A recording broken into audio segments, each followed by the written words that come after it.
I was halfway through pouring whiskey into 2 glasses when Ryan banged on my apartment door.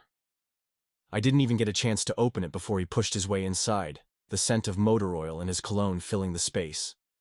He kicked off his boots, ran a hand through his dark blonde hair, and sighed heavily. "She left," he muttered. I already knew. The breakup had been coming for weeks, months maybe. But I let him say it like it was brand new. "I'm sorry, man," I said, handing him his drink. He took it without a word, downing half in one go. I watched his throat work, wondering if it was wrong that even in moments like this, I still found him distracting. Ryan Caldwell had been my best friend since high school. Back then, he was the reckless one, breaking rules, making trouble, yet always dragging me along for the ride. And I had followed, because how could I not? He was everything I wasn't. Bold, untouchable, straight as an arrow. At least, that's what he always claimed. I sat down on the couch, trying not to focus too much on the way he slumped beside me, legs spread wide, his knee barely grazing mine. "You ever feel like you wasted years on the wrong person?" he asked suddenly, staring at his glass. I swallowed hard. "Yeah, I have." His head turned slightly, eyes flickering to mine. A question lingered there, but it passed as quickly as it came. "I really thought I was gonna marry her," he admitted, shaking his head. "Guess I just suck at picking the right people." I let out a quiet laugh. "That's an understatement." He smirked, but there was something tired about it. "You're lucky," he said. "You never had to deal with this kind of bullshit." If only he knew. I wanted to tell him. I wanted to say, "Ryan, I've been in love with you since we were 17.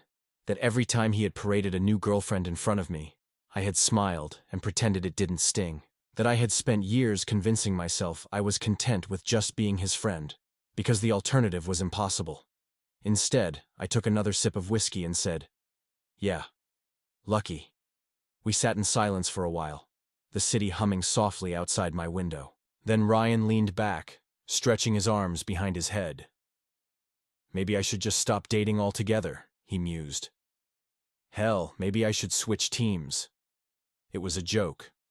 It had to be. But when I turned to look at him, there was something unreadable in his expression. A challenge. A question. I felt my heart stutter. "Yeah?" I asked carefully. Ryan exhaled, his tongue darting out to wet his lips. "Yeah. I mean, who the hell knows, right?" I wasn't sure if it was the whiskey talking, but something told me that night was about to change everything. Ryan poured himself another drink, his third, or maybe his fourth.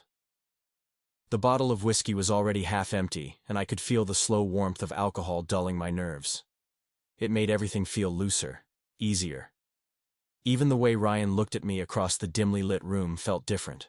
"Remember that time we almost got arrested for sneaking into the football field at midnight?" he asked, grinning as he leaned back against the couch. I let out a laugh. "You mean the time you dragged me along because you wanted to prove you could climb to the top of the bleachers blindfolded?" Ryan chuckled, shaking his head. "Hey, I made it halfway up before I almost broke my neck. You made it halfway up before the security guard chased us off, and you screamed like a little girl." His eyes widened in mock offense. "That is a damn lie, and you know it," I smirked, taking another sip of my drink. "Uh-huh. Whatever helps you sleep at night." The laughter lingered between us, the kind that came easy after years of knowing someone inside and out. But underneath it, something else was starting to simmer. A shift in the air I couldn't quite name. Ryan stretched his arms over his head, his shirt riding up just enough to expose a sliver of skin. I looked away, focusing on the amber liquid in my glass, but I could still feel the heat of him next to me. His knee bumped mine. A casual touch, but it lingered longer than necessary. I told myself I was imagining things, that the alcohol was making me read too much into the way his fingers brushed against my thigh as he reached for the bottle, that the way his gaze lingered on my lips for half a second wasn't really happening. But then it happened again, and again. The silence stretched, and I could feel the weight of his attention pressing into me. Ryan let out a slow breath, his fingers tapping against his glass. "You ever feel like, no matter what you do, something's missing?" I turned to look at him, eyebrows furrowing. "What do you mean?" he exhaled, running a hand through his hair. "I don't know, man. It's like every relationship I've been in, Every girl I've dated. It always felt like I was just going through the motions.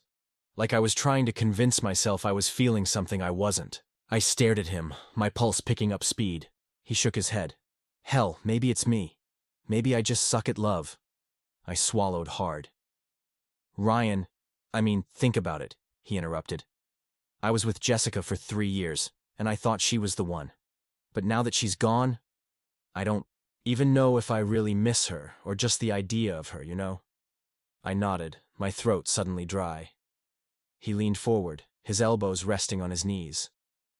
I keep wondering if I was just trying to make it work because that's what I was supposed to do.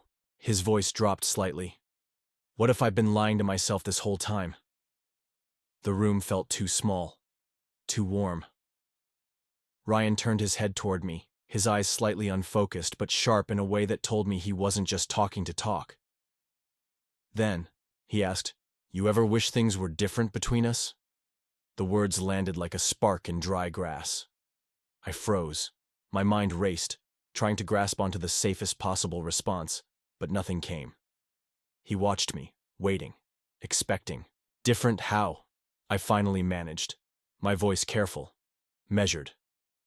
Ryan licked his lips, gaze dropping for the briefest moment. I don't know, he murmured. Just different. My heart was hammering against my ribs. I had spent years pretending, burying, forcing myself to accept the way things were because there was no other choice. I had learned to swallow my feelings, to tell myself that Ryan would never, could never, see me the way I saw him. But here he was, looking at me like maybe he had been wondering the same thing. I wanted to believe it. But I was terrified of being wrong. The last thing I wanted was to misinterpret a drunken conversation and ruin everything, so I played it safe. I forced a chuckle and leaned back against the couch, trying to act like my world hadn't just tilted on its axis. What? You thinking of switching teams now? I teased, my voice lighter than I felt. Ryan didn't laugh. He just looked at me, long and hard, like he was searching for something. Then he said, almost too softly, "What if I have?" The words sent a shiver down my spine.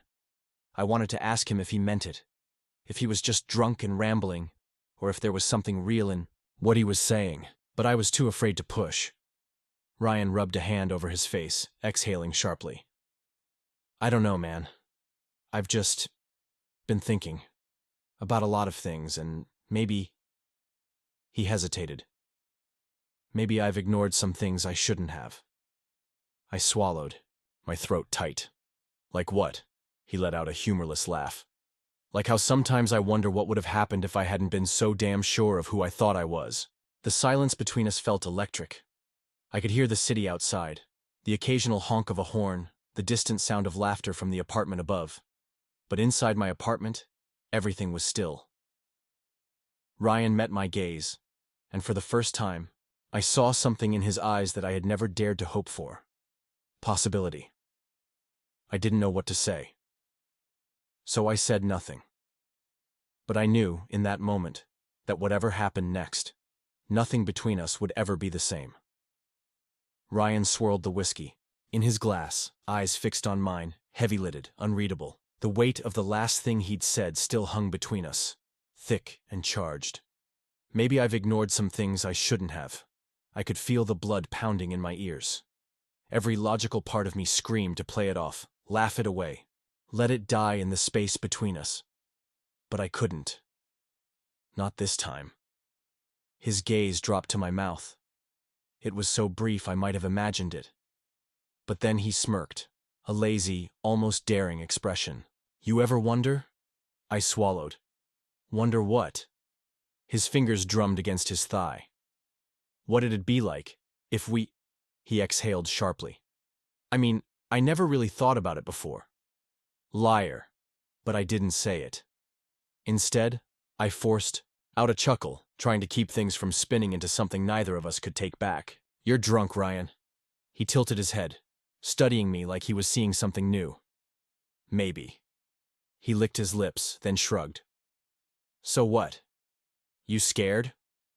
My pulse jumped. Ryan grinned, but there was something forced behind it. Come on, Ethan. Just one kiss. Just to see. The room suddenly felt too warm. Too small. I could taste the whiskey on my tongue. But it wasn't the alcohol making my head spin. It was the fact that Ryan was watching me, waiting, like he actually wanted this. I should have said no. I should have laughed it off and changed the subject, but I didn't. Because I'd spent years wondering. I leaned in, slow enough that he could stop me. His smirk faltered, and his breath hitched just slightly. I could feel the heat radiating off his skin. My heart slammed against my ribs as my lips brushed his, barely there, just a whisper of contact. For half a second, neither of us moved. Then he kissed me back. It was hesitant, testing, as if he didn't quite know what he was supposed to do. But then his hand slid up, fingers curling into my shirt, and the hesitation disappeared. His lips parted against mine, deepening the kiss, tasting, learning. Low sound escaped from his throat, and it was the only thing keeping me from losing control completely.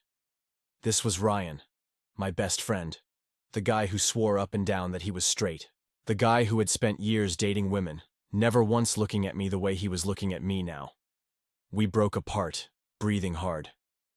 Ryan stared at me, his lips slightly swollen, his pupils blown wide. He touched his mouth, like he couldn't quite believe what had just happened. "I didn't think it would feel like that," he murmured. Something twisted inside me. "Like what?" His jaw clenched. "Like I want to do it again." And then he did. This time there was no hesitation. His hands were on me before I could think, gripping my face, my shoulders, tugging me closer until there was no space left between us. I groaned against his mouth, and he swallowed it down, kissing me like he was afraid I'd stop him. Heat flared between us, sharp and overwhelming. I barely registered the moment his fingers slid beneath my shirt, fingertips skimming over my ribs. My own hands found the hem of his hoodie, pushing it up, needing more, needing him. Ryan shuddered as I traced my fingers along the curve of his back. He gasped into my mouth, breaking the kiss just long enough for me to see the way his eyelids fluttered shut, like he was feeling this in a way he hadn't expected. "Fuck," he whispered. I had no idea if it was a curse or a revelation, but I didn't stop to ask. I tugged at his hoodie, helping him shrug it off, and it landed somewhere on the floor. His hands gripped my waist, fingers digging in like he needed something to ground him. But then, just as fast as it had started, he froze, his whole body tensed, his breathing harsh. He let go of me like he'd just realized what he was doing. "Ryan," I rasped. He shook his head. He stood abruptly, running both hands through his hair, pacing a short, frantic line in front of the couch. "I can't." My stomach dropped. "Ryan, wait, no." He grabbed his hoodie off the floor, yanking it over his head. This was a mistake." The words stung more than they should have. I stood, reaching for him, but he was already backing toward the door. "Ryan, just talk to me." He looked at me then, and for the first time I saw it. Pure, unfiltered panic in his expression. He wasn't just scared. He was terrified. "I can't do this," he muttered, voice barely above a whisper. Then, before I could say anything else, he was gone. The silence stretched on for days. I told myself I wouldn't be the first to reach out, that if Ryan wanted to talk, he would.